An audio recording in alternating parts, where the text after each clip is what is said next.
अनुसूचित जाति थाने में आई हूँ। अपनी समस्या को लेकर मैं आई हूँ।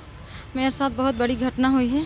बहुजन समाज पार्टी के विधानसभा सिमरिया की 3 बार के प्रत्याशी रहे पंकज पटेल अब वर्तमान में प्रदेश प्रभारी हैं। उन्होंने मेरे साथ 6 सालों तक पति पत्नी की तरह रिश्ता बनाया और अब मुझे वो मारने की धमकी दे रहे हैं, मुझे बहुत परेशान करते हैं।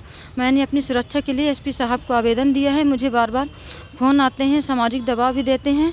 मेरी जान खतरे में है।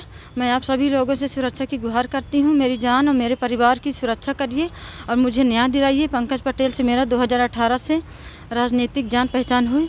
फिर चूँकि मैं अकेले आती जाती थी कार्यक्रमों में, तो उनकी गलत नज़र मुझ पर पड़ी, तो उन्होंने मुझे अपने उसमें करने की कोशिश की। अपने घर ले गए, मुझसे शारीरिक संबंध बनाया। फिर मैंने जब विरोध किया कि मैं इस तरह नहीं करूँगी, मैं इस तरह की नहीं हूँ औरत, तो फिर बोले मैं आपको पूरा सहयोग करूँगा, खर्च दिया करूँगा, भरण पोषण दिया करूँगा, आपको पत्नी के रूप में अपनाऊँगा। चुनाव के बाद 2018 का चुनाव हुआ, वो चुनाव नहीं जीत पाए, चुनाव हार गए।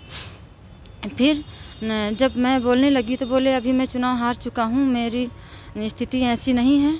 इमोशनल मुझ पे दबाव देने लगे कि अभी मेरी स्थिति को समझिए आप, मुझे 2023 में फिर से चुनाव लड़ना है, आप भी सहयोग करिए, हम लोग भी करें। मेरा विधानसभा, मेरा जो गांव है उनके विधानसभा क्षेत्र में ही आता है, तो मैं भी उनके लिए दिन रात काम करती थी पार्टी में।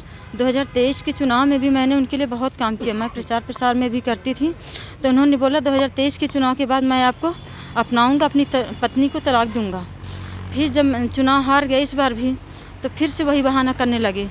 तो जब मैं उनको दबाव देना, मैंने जनवरी से भी उन पे दबाव देना शुरू कर दिया, तो फिर उन्होंने बोला लोकसभा चुनाव है, पार्टी की बदनामी होगी, लोकसभा चुनाव हो जाए उसके बाद मैं आपसे पूरा वो करूँगा। तो अप्रैल में मैंने पूरी तरह से उनसे बोल दिया था अगर आप मुझे नहीं अपनाएंगे तो मैं आपके घर में और अपने घर में बता दूँगी। तो मुझसे वो दूरियाँ बनाने लगे और फिर पूरी तरह से उन्होंने बात करना भी बंद कर दिया। मैं परेशान हुई। मैंने मई जून तक मैंने पूरी कोशिश की कि शायद समझ जाएंगे। फिर मैं 5 अगस्त 2024 को उनके घर ये अनंतपुर में गई, सुमेधा हाउस, पंकज पटेल के घर गई। मैंने उनकी पत्नी को सारी बातें बताई, उनकी पत्नी स्नेहलता पटेल। जब मैंने उनकी पत्नी को बताया तो उन्होंने बोला कि अभी तक तो ऐसा कुछ नहीं था।